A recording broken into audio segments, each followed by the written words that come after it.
time we spoke, we talked about, okay, getting ready for the new year, right? You don't have to necessarily wait till January 1st to get started. Just get started. Facts. Right? Now it's summertime. We're halfway through the year. And it's like, well, I want to get ready for summer. Well, summer's here. If you didn't jump in then, well, now you're going to wait until after the holidays. That's the mentality that most people have. Right.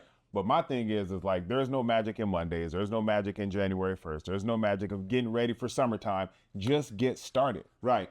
Right? Quit waiting for one day and just start your day one.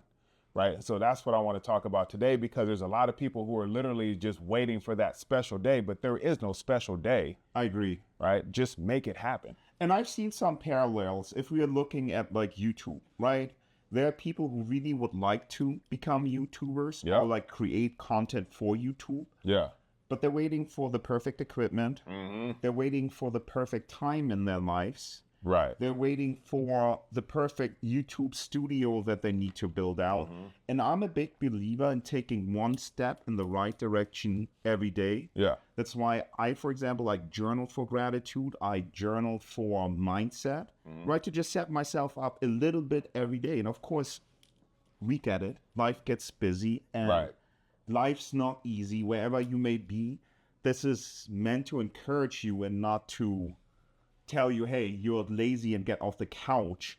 But small incremental steps in the right direction go a long way if you do that 360 days a year, right? Man, and the other thing is this, is like, it starts with the first step. The hardest step is literally, the hardest step to take is the first one.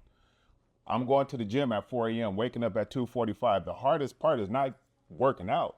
The hardest part is getting out of bed. Right. That's the first step. Right. And then getting out the door. And once I'm out the door, I'm at the gym and I'm with my community of people and we're working out together. Dude, the rest of the day is a breeze. Right. Because I took care of the hardest step, which was the first one.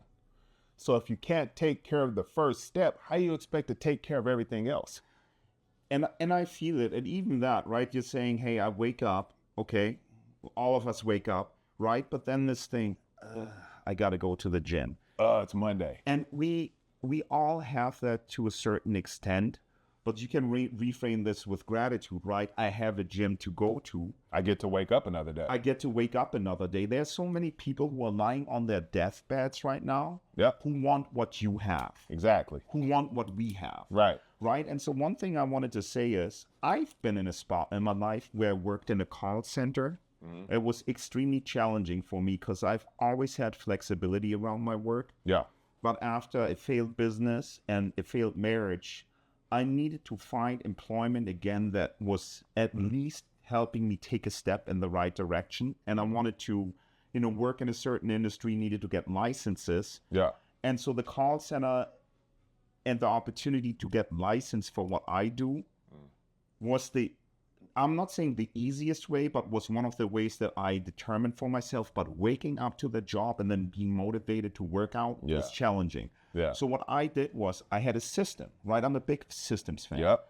So what I did was I packed my workout gear and I said on my way home from work, I will have to stop by the gym. I've worked out for more than 30 years, bro. I didn't want to go work out after a day in the call center, right? I could have also done it first things in the mornings, but I did other things. So for me, it was in the afternoons because I dropped my daughters off at school as a single parent before they could drive, right? And so I would drive to the gym and I would sit in my car days and I was like, do I really want to go in there? Right. When and what I did was I said, maybe I meditated for 10 minutes, listened to music, and then I said, it's time to get into the gym and at least do 10 push-ups. I have days when everything was hard, but I went in and out of 10 became 30 push-ups. And when that blood starts flowing, it becomes easy, right? Right.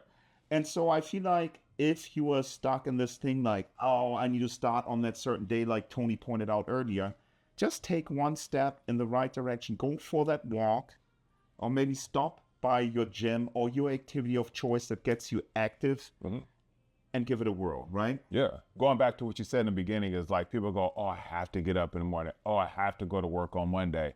No, you get to get up. There's a lot of people, like you said, who are laying in their deathbed wishing they can take your spot, right? Go switch spots with that person and see how you feel. Right. See if you say the same thing. Right. And so I'm tired of people literally just saying, oh, I have to get up. Oh, my schedule doesn't fit. Oh, this doesn't work for me. No, stupid, you don't work for you.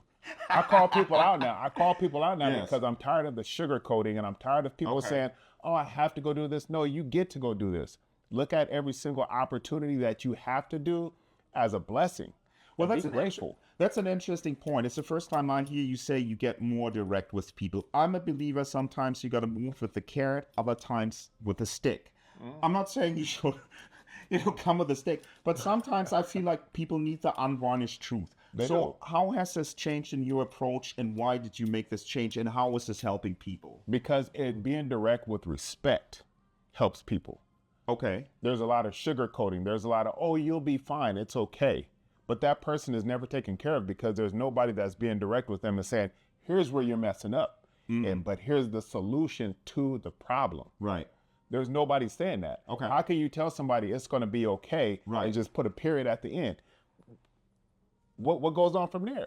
Sure. It's a matter of saying, you know what? Here's where you're falling short at, but here's the solution to the problem. Right. You have a problem with your health. You have a problem with your gut. You have a problem with your mental fogness in your brain. Here's the solution to the problem, and I can help you. But if I go, oh, Ace, you'll be fine. Hey, you know what? Tough times are going to happen, But you will be fine. but you'll be fine. What does that do for you? And I feel like, no, for me, I've been in that spot, and it made me feel alone. Right. Because, of course I'm a capable dude, but when I pushed against this resistance and didn't know where to go next or how to zigzag, and you just hear this, man, like, I know you got this, Ace, you're smart, Yeah. you'll be fine. It's a nice way to be encouraged, right? But I don't think in the grand scheme of things that's terribly helpful. And that's why I think coaching, like you do it, Yeah. is so valuable. Right. One of the things I wanted to say is, guys, Tony coaches also private groups, and I had the opportunity to observe one of his coaching sessions, or actually a couple of his coaching sessions. And having that community and having somebody to lean on in tough times, be that him as a coach, be that another accountability partner, that is really something a lot more people need. Yeah. And finding that right accountability partner does take some time to unearth, wouldn't you say? Yeah, it does. It does. And there's a lot of people who will go through certain groups of people or certain coaches, and they're like, that just it didn't hit me. Right. Right. And people need that. They want that. They're looking for that. Right. So now I don't want to hold back, but I don't also want to be disrespectful. Sure. I want to be very respectful, but I also want to just say, look, I went from being fat to fit, back to fat again. Imagine this for a minute.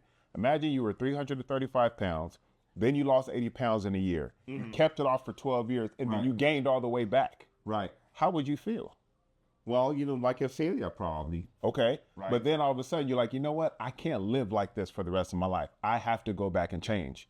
And when you change and you've been through those transitions, you learn a lot through each transition that you've gone through. Absolutely. So you take what you've learned and you apply that here, and then you give that to the world. Right. Because they're going through the similar things that you've gone through. Well, if you have the awareness, right? Well, yeah, that's what I'm saying. But you learn through that. And when you learn from that, you just say, you know what? I know what you're going through. I know you're dealing with your gut health. I know you're dealing with all kind of mental unclarity and uncertainty. I went through that too, and I know the exact thing to do to help you get through that.